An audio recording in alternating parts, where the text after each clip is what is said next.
Dr. Bill Adams here, and do we have a show for you today? This is the centennial episode number 100 of No Spin Live, believe it or not, and we've got our two leading experts for Plastic Surgery Channel, Dr. Bruce Van Natta from Indianapolis and Dr. Jason Pozner from Boca Raton. Guys, 100 episodes, can you believe it, of No Spin? That's crazy, Bill. That's crazy. How many years has this been now? It started in 2000. Well, actually, BJ and I were starting in some little room where we were trying to figure some of this stuff out in 2015 and 16. And then Jason and I started doing some kind of testing in 16, and then really kind of started cranking out in 17. I remember those tests. That was like fun. We couldn't get anything right. I mean, it was crazy just trying to figure out the Zoom protocols and stuff. It's amazing. Yeah, and now like our viewers are. They really love it, and so I brought something here for you guys just for the centennial edition. It's a little horn. All right, so Bruce, you got to tell us. So you're in the bourbon room. Yeah. So I have to say, this COVID thing, and we've all been sheltering and spending way too much time at home. And every day, overall, stress has been reduced. I'm sleeping more than I have in years, and getting time to get to all these projects that you never, seem to have time for. But my biggest stress of the day, you guys, is when I come down to this room and then I look up at these shelves and I've got to make a decision. I've got to pick what is it I'm going to drink tonight, and it's tough. It can be a little anxiety provoking at times. So what are you drinking now? Actually, I am drinking Four Roses Small Batch Select, and this is the latest release. I'm a big Four Roses fan. This is the latest release. That's a line item, and originally it was only available in 5 states, and now it's spreading. Bill, I think it's in both your states, in Texas and Florida now.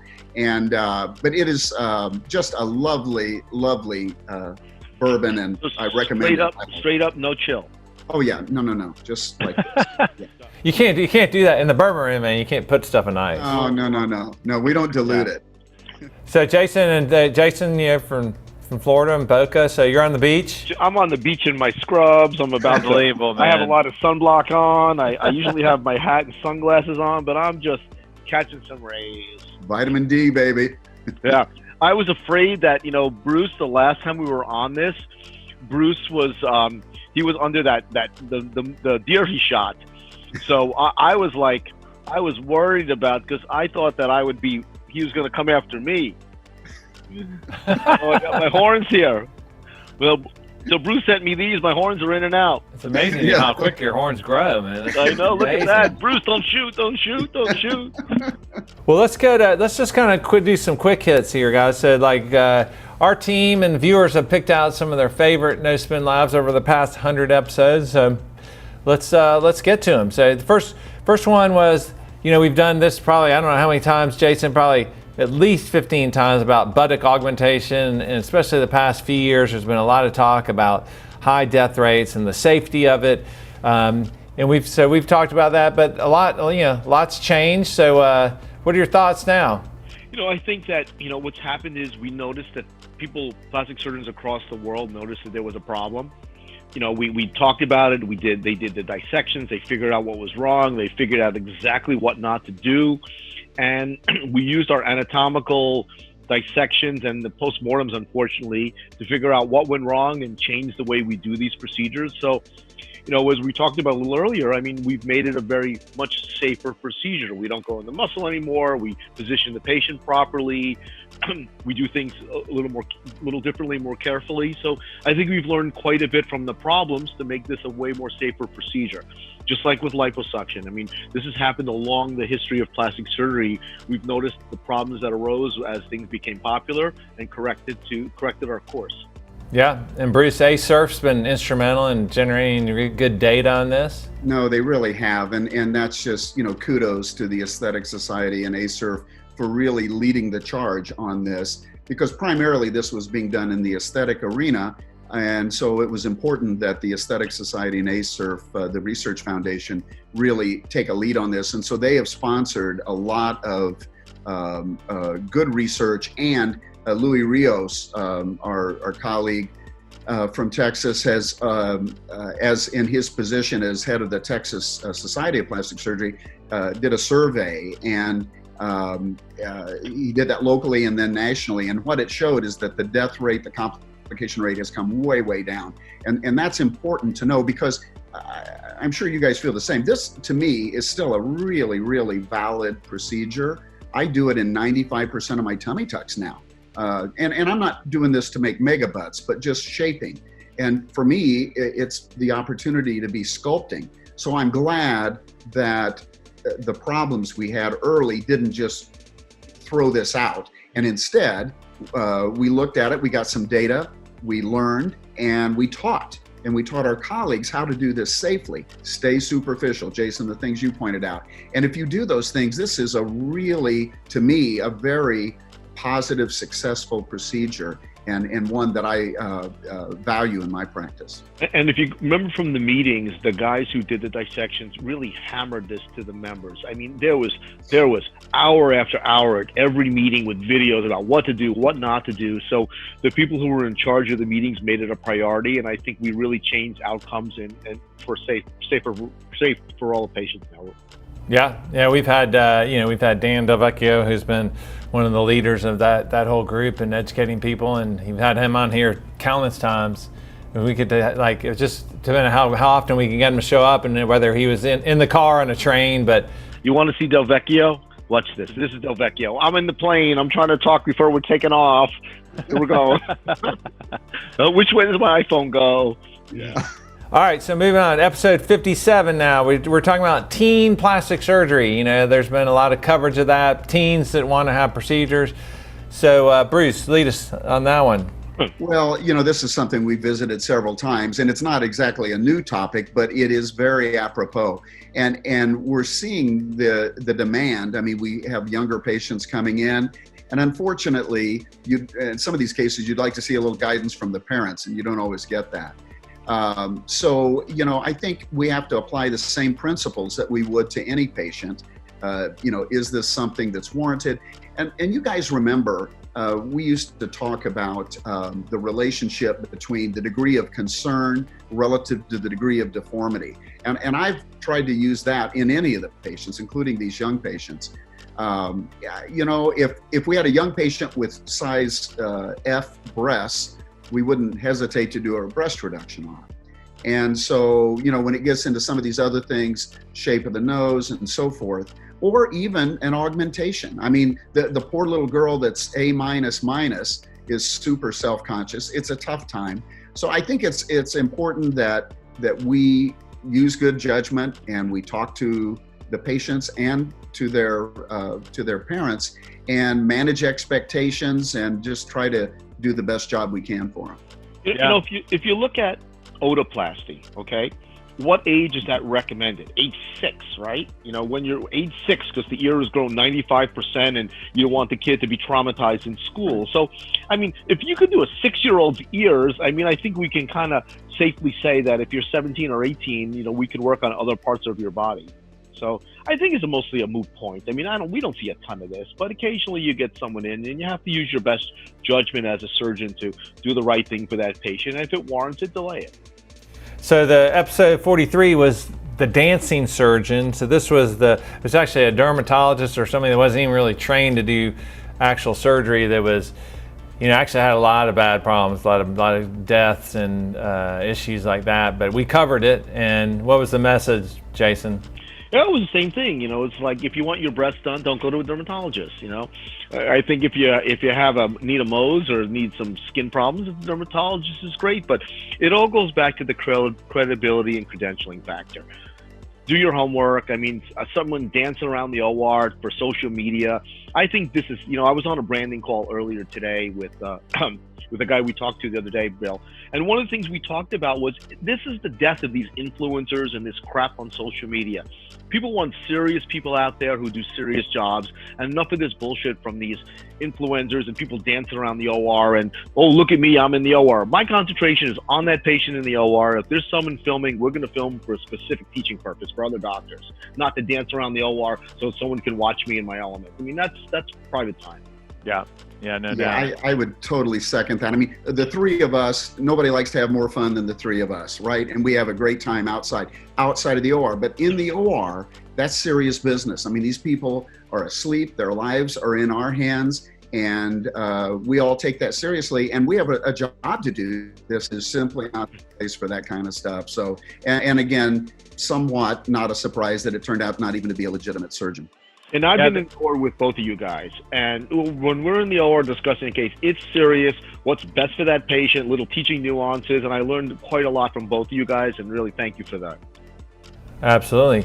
I think the message we always said about these type of things, and there were other ones over the past 100 episodes, but training does matter, and it's a big deal, and people need to do their homework, because it's the same reason that American Airlines doesn't hire drone pilots to fly their commercial jets. You got to have the training, else there's going to be problems. And so, patients need to really, they need to really be aware. Maybe we need to do that. Maybe we need logbooks, and the patient has to ask us how many hours you have in the OR. I think it's I graduated last week, but I'm number one on social media. Yeah. I mean, we're all far different surgeons than we were when we started. Yep. Well, Jason, episode 32, we're all wearing Santa hats. It was a Christmas episode. Merry Christmas in July. I think, it was, I don't think there's much to say about that. I think the episode was I think Delvecchio was talking about thigh gap or something, but it was fun, and BJ Schull will pull up some of those photos of our cool Christmas hats. Yeah, we like it. Now you have us in the horns, and, it's like we got to have a little fun on this, Oh, yeah. Outside the OR, yeah. And then, this was actually episode 64. We were talking about breast implant illness and starting to cover COVID-19. But, we've covered quite a bit on breast-related things, breast implant illness, breast implant ALCL. So, Bruce, what are your kind of maybe summary thoughts on that? Well, it's interesting. I just had a patient, I had two AUG virtual consults today, and another former patient of mine who was concerned about BII, and that was just this morning. So obviously these are really relevant topics. The important takeaway, I think, for ALCL is that at least the vast majority of our augmentation patients for the past few years have been smooth implants. And there's never been a reported case of ALCL with a smooth device. And that is an important message to get out to patients. The difference on these two topics, though, Bill, ALCL is a real disease. Breast implant illness is something that's been conjured up by patients. There is no legitimate data, even though the societies, the research foundation, we're funding some studies to try to see if there's even a small chance of a small group of patients. But as I said to this lady I talked to today, the unfortunate thing there is that if you jump on this as your reason and don't really look for the legitimate potential causes of the issues you're having, you're really doing yourself an injustice and potentially having a surgery that can have complications, downtime, and a lot of expense. So I think the two are really different, but they've been a huge part of what we've been dealing with in the last year. Things come in waves. We heard a lot of ALCL when it was all over the news. Now I haven't heard of ALCL in 6 months, and I honestly have not seen a BII patient in 6 months. I mean, either they're not coming to me or people had other things to worry about it. Jason, they go to the specialists. There's only a handful of our colleagues who have the special talent and ability to do an en-bloc surgery. En-bloc surgery. Yeah, and I talked. I think we've talked about that, and I'm sure we did in that episode. We've talked about that before because I think the one thing that we all agreed on, and we actually. Not no spins, but we actually did deep dives with actually patients, the BIALCL patients and the advocates, and the breast implant illness deep dive, which was great and very, very heavily watched. And I think it was a great partnership that we've been able to continue. And the patients that we know are very smart and very good people, and they're trying to do the right thing and support their fellow patients. But I think we've talked about some of that exploitation that goes on. Where the patients are told like there's only certain people that can do certain types of procedures that are not necessarily proven at all at this point, and that's a shame, and that's one thing I think that we emphasize again to patients, that they just again have to make sure that they're not being kind of told things that are not necessarily supported by science. too much hype. Get rid of the hype. And unfortunately, some of our colleagues, I think, are a bunch of charlatans promoting this stuff to the patients to make a buck. And I feel horrible for this. And this is not to say that there may be some people who do benefit from breast implant removal. I'm not saying that. And we need to study it. We need to see which, if any, patients do benefit from that. But, frankly, we've talked about this. Most of the patients that I've seen in the past for breast implant illness I've had them in for 20 years. I'm now 55. I'm getting night sweats, and it's my breast implants. It's like maybe you got menopause coming on. Try some hormones and see if it gets better. But it's the breast implants. And there may be some patients that do benefit from removal, but for the vast majority that I saw in the practice, I just didn't think so. But yeah, and we've had the other thing is that. This is different than the early 90s, so about half of those patients have saline implants, and there are, from what we know, there are patients out there that have their implants out and they feel better, but nobody knows exactly what the cause of that is. I can tell you the other side of the coin too. I had a patient of mine who was worried about some health issues, nothing really known via diagnosis, and we removed her implants, and a year later she called back and said she wanted her implants put back in because she hadn't seen an improvement. So that happens as well. So I think we're kind of at the early stages of that that issue, and I think as time goes on, we will have better science to talk about it. And it goes back to do your homework, especially when you're home quarantined from COVID. Do your homework. Get online. And then the last thing wrapping up was picked is we talked about the COVID viral crisis quite a bit, both from policies in the office and potentially getting back and operating, but just also just covering it. We did a special edition with 3 Italian plastic surgeons about a month ago, and that was very well received. It was they've been significantly affected, I think much more so than we have. But yeah, what are your all's thoughts on the COVID? There's so much we don't know about this virus. I mean, we all hope that it's going to follow the pattern that a lot of these things, like some of the influenza viruses have, where you get immunity, that we can develop a vaccine and so on. But there are, I've like we all have. I mean, I've read a lot of news feeds and a lot of medical articles about this, and there do seem to be characteristics of this that are just different.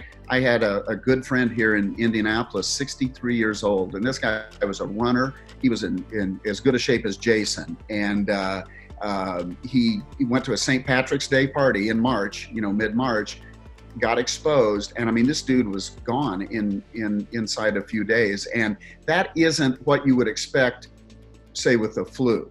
I mean, for somebody who's otherwise healthy. And I get these people, and clearly they're the majority who have predisposing conditions and all that. But I don't know. It just, to me, it's a little scary. And I think until we figure that out, maybe to be a little more cautious. And I think we have. I think the local governors have really done a pretty good job of doing this. And now, at least in our state, beginning to ease. And I think you guys are seeing that a little bit too. So hopefully we don't get smacked with a second wave of this. I will tell you one thing really interesting. I think 100 years ago plus, 1918, the Spanish influenza, National Geographic did a study, and all they could do back then, they had no treatments or anything. It was social distancing. And they did find that the states, cities in throughout the country, and they looked city by city at the ones that did more aggressive social distancing versus not so much. And the graphs just showed clearly, which, I mean, it's not rocket science. If people aren't mixing, they can't spread whatever the hell it is. But anyway, it's, hopefully we can learn some things here quickly. And I know there's a lot of development going on for treatments and trying to fast track the vaccine. Hopefully we can get back to some semblance of normal here in the next few months. Yeah, I'm sure we'll be talking about it as we move forward. But, well, listen, guys, it's been a great 100th episode, the centennial episode. We couldn't have done it without both of you. You guys have been the stars of No Spin.